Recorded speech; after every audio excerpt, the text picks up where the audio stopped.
We are going to talk about an experiment, and the experiment today is we've got a bag with 30 stones in it, and the stones are different colours. There's 10 red ones, 10 blue ones and 10 green ones. And the experiment, each time we do the experiment, it's going to be pulling 12 of those stones out of the bag and lying them down on the bench like this, and counting how many of each colour there are. Now, this one here is a particularly interesting one. It looks like we have got, if you just saw that and you were asked to make conclusions about what was going on in the bag, you might think that there were more red ones in the bag than green or blue, because we've got 1, 2, 3, 4, 5, 6, 7 red ones, and we've only got 2 blue ones and 3 green ones.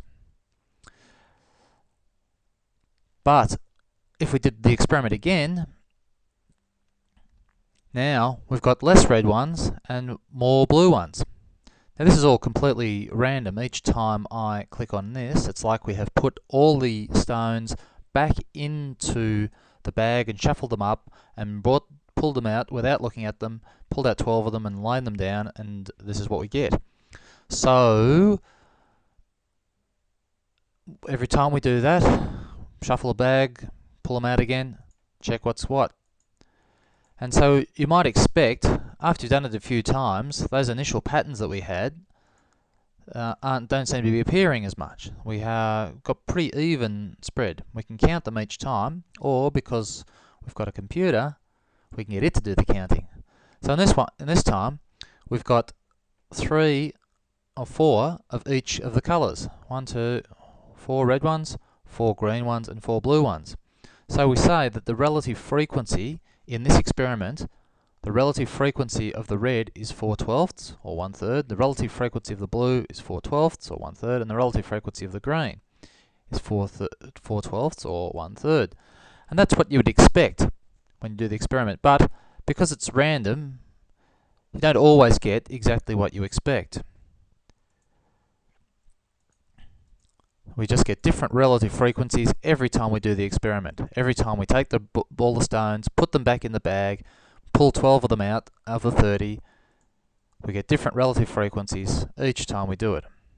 Sometimes the patterns are more interesting. Maybe you've got a run of, here you've got 3 in a row and you've got a run of 4 in a row, but the next time you do it, you might get an interesting pattern, or you might not. You might think there was something rigged about that.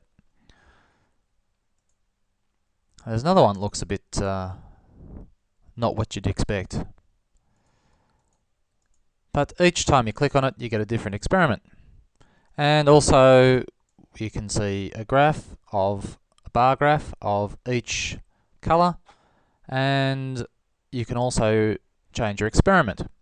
So you might want to say, well, what I'm going to try and do is get lots of green ones. I'm going to increase the number of green ones in the bag, and I'm going to decrease the number of blue ones and keep the number of red ones the same, and see what happens. So you'd think that you would get more greens, but in this time we've still got 6 reds and we've still got 3 blues, but this time down to 3 blues and 5 reds.